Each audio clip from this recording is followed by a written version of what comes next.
Pinocchio, au pays des jouets.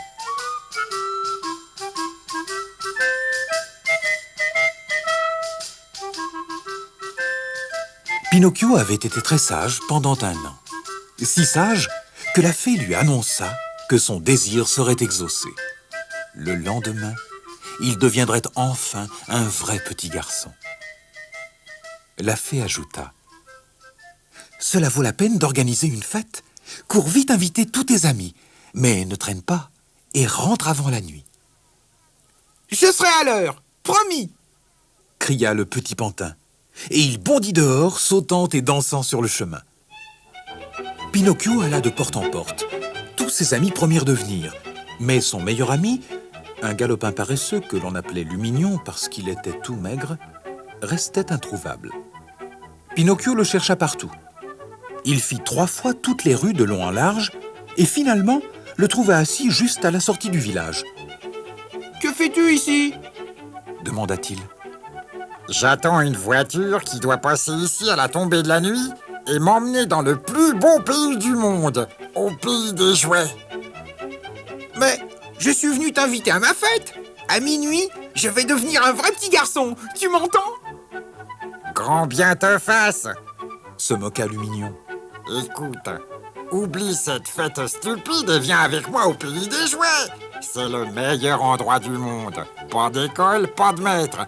Rien à faire que s'amuser du matin jusqu'au soir. » « Non, c'est impossible. Je suis déjà en retard. J'ai promis à la fée que je serais rentré avant la nuit. »« Ne t'inquiète pas pour elle. Elle ne te grondera pas longtemps. » Et Lumignon raconta à Pinocchio tout ce qu'il savait sur ce pays fabuleux où les vacances duraient toute l'année. Mais le soleil se couchait. Pinocchio se levait pour s'en aller lorsque soudain, dans le lointain, résonna le bruit d'un clairon. La voiture arrivait tirée par 4 ânes portant tous des bottes de cuir blanc. Des douzaines de garçons étaient serrés à l'intérieur, tous bavardaient avec animation. Le cocher, un petit homme à la figure comme une tomate, avec un perpétuel sourire, fit monter Lumignon, puis se tourna vers Pinocchio. « Et toi, mon gars, tu viens avec nous ou tu restes là ?»«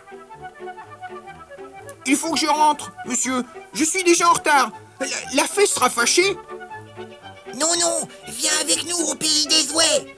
crièrent ceux qui étaient dans la voiture. « Rappelle-toi, plus d'école, plus de maître. On s'y amuse du matin au soir !» Et Pinocchio ne put résister. Il poussa un profond soupir. « Bon, je viens. » La voiture était si pleine qu'il n'y avait plus de place pour Pinocchio à l'intérieur. Il essaya de monter sur un des ânes, mais l'âne rua et l'envoya par terre. Tous les garçons rirent et Pinocchio, vexé, essaya de monter de l'autre côté. Et cette fois, l'âne l'envoya en l'air. Le conducteur était furieux. Il sauta de la voiture et donna à l'âne un bon coup de bâton. Puis il souleva Pinocchio et l'assit sur l'âne. Tout le long du trajet, le malheureux âne pleura. Et avec une voix semblable à celle d'un enfant, il chuchota dans l'oreille de Pinocchio. « Petit pantin stupide, toi aussi, tu pleureras un jour. Tu n'écoutes pas les bons conseils. Cela finira mal, comme pour moi. » La voiture roula toute la nuit, et juste après le lever du soleil, elle entra au pays des jouets. Quel fabuleux spectacle! Partout où vous regardiez, il y avait des enfants qui s'amusaient, qui couraient, sautaient, riaient, criaient.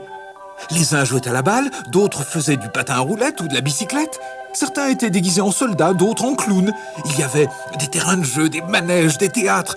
Tout n'était que rire et amusement. Les nouveaux venus sautèrent de la voiture et se mêlèrent immédiatement à la foule. Les semaines passèrent comme un éclair. Pinocchio jouait sans perdre une minute et sans jamais rien regretter. « Quelle vie magnifique !» disait-il à son ami chaque fois qu'il le rencontrait. « Et dire que tu voulais rentrer chez la fée !» se moquait Lumignon.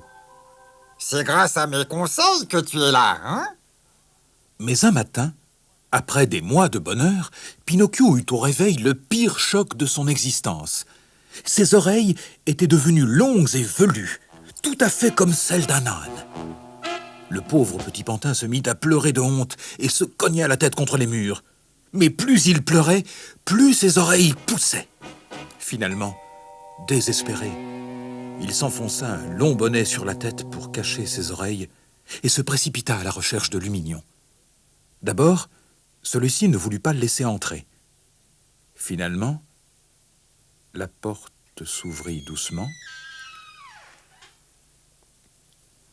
Lumignon était caché derrière, un bonnet enfoncé sur ses longues oreilles grises et velues, exactement comme Pinocchio. Les deux garçons se regardèrent en silence, puis ils éclatèrent de rire. Ils comptèrent jusqu'à 3, arrachèrent leur bonnet, le lancèrent en l'air et se mirent à courir à travers la pièce en secouant leurs grandes oreilles. Ils riaient, mais soudain Lumignon ne rit plus du tout et tomba à genoux. Pinocchio le regarda avec étonnement, puis tomba aussi à genoux sur le sol. Avec horreur, ils virent leurs mains devenir des sabots.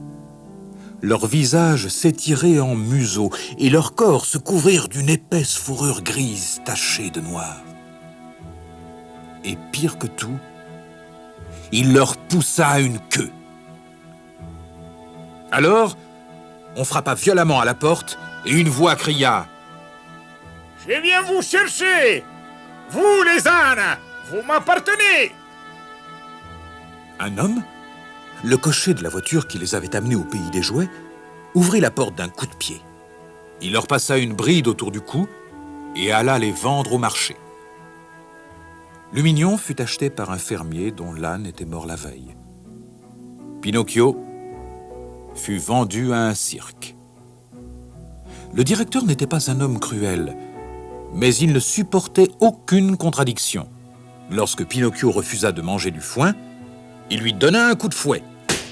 Puis il le conduisit sur la scène du cirque et lui apprit à sauter à travers des cerceaux, à danser la valse et la polka et à se tenir debout sur les pattes de derrière. Après 3 mois de long et dur entraînement et de bonnes corrections à chaque fois qu'il sautait de travers, Pinocchio donna sa première représentation. Les gens vinrent de très loin pour voir cet étonnant petit âne. Le soir, le cirque était complet. Le directeur du cirque fit claquer son fouet. Pinocchio entra. Il fit plusieurs fois le tour de la scène au galop. Et comme la foule l'acclamait, Pinocchio leva fièrement la tête. Mais qui aperçut-il au premier rang? Sa chère fée. Pinocchio bondit à travers la scène et voulut l'appeler. Mais puisqu'il était un petit âne, il ne put que braire. L'assistance éclata de rire, mais le directeur furieux lui donna un coup de fouet sur le nez. Des larmes troublèrent les yeux de Pinocchio, et lorsqu'il voulut revoir la fée, elle avait disparu. Imaginez le désespoir de Pinocchio. Il essaya à 2 reprises de traverser le cerceau, mais il n'avait plus de courage, et il le manqua.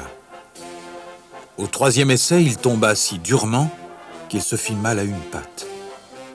C'était le désastre pour le cirque. Dès le lendemain, le directeur l'envoya directement au marché pour le vendre. Un fabricant de tambours l'acheta pour 10 sous. Il avait besoin d'une peau d'âne pour faire un tambour. L'homme l'emmena jusqu'à la mer.